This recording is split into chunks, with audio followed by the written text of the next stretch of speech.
Hello everyone, it's Seth, probably better known as Saffron Olive, and it's time for another Instant Deck Tech.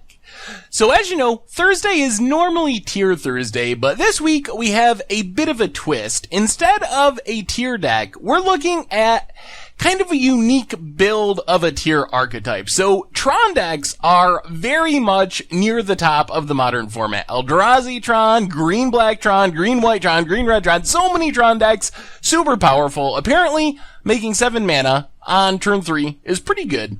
But this deck is a really unique take on Tron. It's essentially mono-red Tron. I'm calling it mono-red Tron.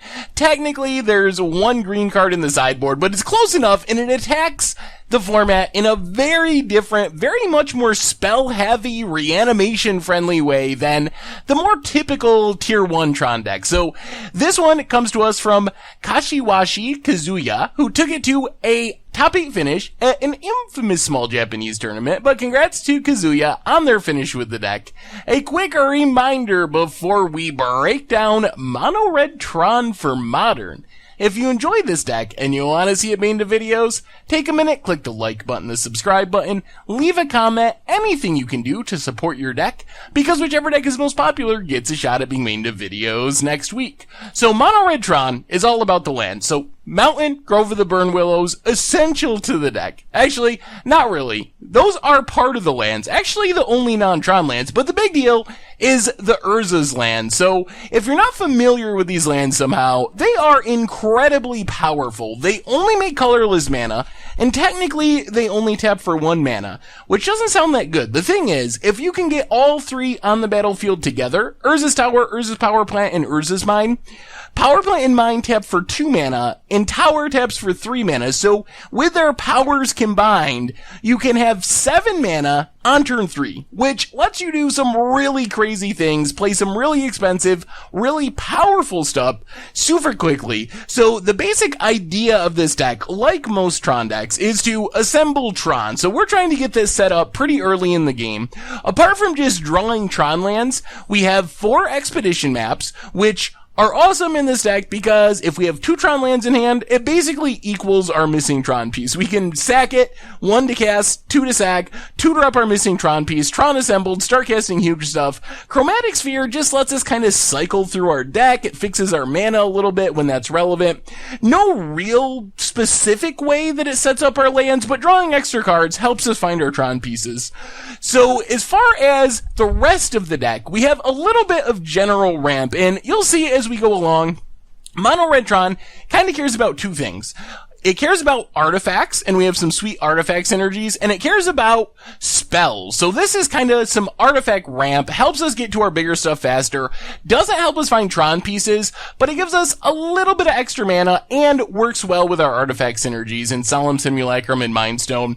As far as finishers, Wormcoil Engine and Ugin the Spirit Dragon, pretty typical. Big things, you see them in a lot of Tron decks. Wormcoil 2 of, lifelinking huge, if your opponent can't path it, it really takes over the game, keeps you in the game against aggro, and then Ugin comes down and just sweeps away everything while leaving your Wormcoil Engines and your Solemn Simulacrums untouched because they're colorless. Also finishes the game quickly, throwing lightning bolts at things, ultimating, really hard to beat, very powerful Planeswalker.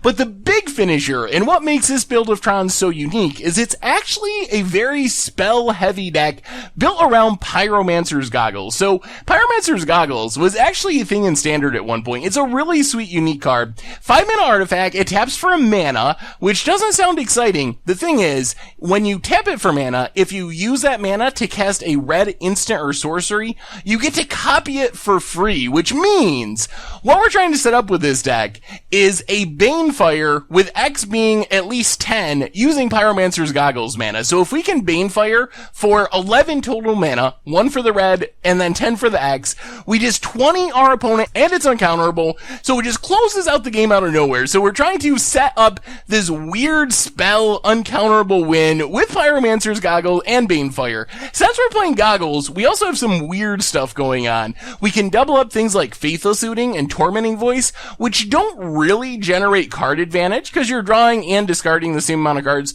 However, if you have something like Trash for Treasure to reanimate artifacts, it's actually pretty sweet to be able to draw 4, discard 4 with Faceless Looting, with Pyromancer's Goggles, setting up Trash for Treasure. We could even double the Trash for Treasure and get back our Worm Coils and some of the stuff we've already talked about, but we can also get back Staff of Nin, which is a great card advantage engine. It's a personal Howling Mine that also lets us ping creatures and players to close out the game. And then Spine of Ishah is basically a 7-mana colorless Vindicate. The thing is, it does some trickiness with Trading Post, because we can keep sacking it. When Spine dies, it comes back to our hand. We have tons of mana from Tron, cast it again. We kind of did this on Budget Magic a long time ago with Trading Post Tron, so we see some of the same synergies, but with the addition of Trash for Treasure to get back these artifacts from the graveyard after we loot them away with Tormenting Void and Faithless Looting with our Pyromancer's Goggles, so really sweet synergies there. We can also just use Goggles to cast some big removal spells. Double up Lightning Bolt, kills a lot of stuff. Also can just go to the face and kill our opponent. Double Pyroclasm, pretty much a Wrath of God. Double Anger of Gods, pretty much a Descend Upon the Sinful, except we don't get an Angel, but very good removal. And when you double up some of these kind of smaller sweepers, they actually kill most of the stuff in the format. So it works really well with Pyromancer's Goggles. And if we absolutely need to kill everything, we have Blasphemous Act. Not a ton of value doubling it up. Usually 13 damage takes care of just about anything, but it does give us a way to clear a whole board of small creatures and even some bigger ones for a pretty cheap price because of the cost reduction. As far as the sideboard, since we already talked about the lands, we have a bunch of ways to customize our finishers. So Emrakul can come in, steal our opponent's turn. Wormcoil Engine for aggro decks to give us more life gain. If our opponent has Path to Exile to deal with our Wormcoils, we can go on the Karn and Ugin plan for some more resilient threats that don't die to creature removal. We also have Thought-Knot Seer as a way to kind of disrupt our opponent, steal stuff from their hand. We got a ton of colorless mana, so it's pretty much a free roll. A bunch of other weird removal. Ancient Grudge for artifacts.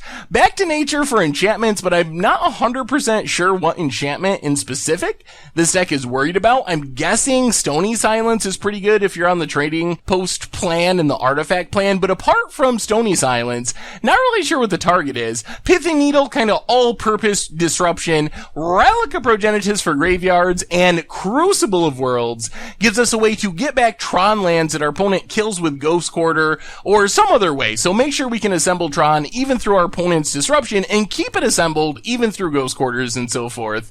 And that is Mono Red Tron for Modern. And that's our instant deck tech for today. So thank you very much for watching. I hope you enjoyed the video, and I will talk to you soon. Thanks for watching the video. If you enjoyed it, help us out by clicking that like button down below. And to keep up on all the latest and greatest, click that subscribe button. And don't forget to hit that bell icon to get alerts whenever we have new videos. And if you want to, check out some of our other sweet videos here and here.